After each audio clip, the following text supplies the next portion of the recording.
Yan, ito lang ginawa naming landing. Yan po. Ito naman yung panibago naming layout papuntang third floor. Ayan, ito no, naglagay kami ng bracket doon, no. Yan.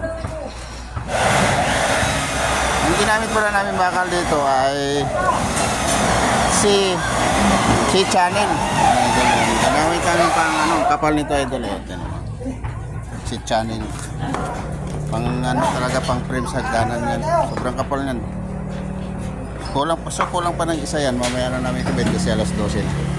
Ayan. Kaya buo na namin hagdanan dyan na ito sa first floor. Kasi iba yung titira rito sa second floor. Iba yung sa third floor. Kaya dito yung hagdanan. So magkakaroon siguro ng dyan, ng pintuan para dito sa second floor. Dito, na side na to.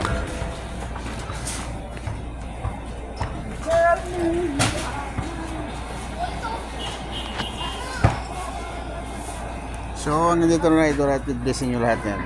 Kasi lahat ng workshop. So,